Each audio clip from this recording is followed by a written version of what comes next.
যখন আমরা আমাদের মানব জীবনের একটা টোটাল এই সার্কাডিয়াম রিদিমকে কল্পনা করব, অর্থাৎ 12 আওয়ার্স থেকে আস্তে আস্তে কাঁটা ঘুরে গিয়ে আবার 12 অর্থাৎ 0 আওয়ার্সে গিয়ে থাকছে বা ঠেকছে, এই টাইমটা কিন্তু আমাদের শুধু যে দিন থেকে রাত বা রাত থেকে দিন হচ্ছে তা নয়, আমাদের কিন্তু লাইফ সাইকেল অর্থাৎ বায়োলজিক্যাল ক্লকও কিন্তু সাইমেন্টেনিয়াসলি চেঞ্জ হতে থাকছে।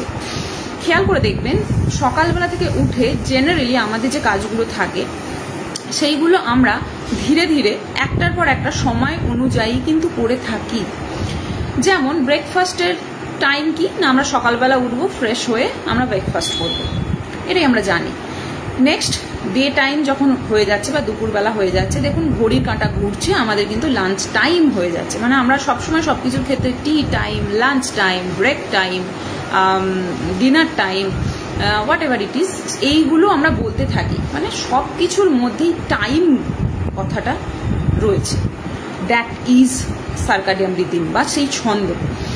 এখন কি হয়, এই ছন্দটা যদি আমরা ঠিকঠাক না ফুলফিল করি বা ঠিকঠাকভাবে না মেলাতে পারি, তখন দেখা যায় আমাদের শরীরে বিভিন্ন রকমের মেটাবলিক ডিসঅর্ডার বা কিছু কিছু imbalance, sometimes there is inflammation too, এগুলো দেখা যাচ্ছে। এবং এর প্রথম এবং প্রধান কারণই হচ্ছে প্রত্যেকটা মানুষ, ইনক্লুডিং মি, আমিও নিজেকে ধরেই বলছি, ইনক্লুডিং মি, আমরা সার্কাডিয়াম রিদিম বজায় রাখতে পারি না। এবং ফল কি হয়, এর রেজাল্টটা হয়ে যাচ্ছে আমাদের বিভিন্ন ধরনের ইমব্যালেন্স।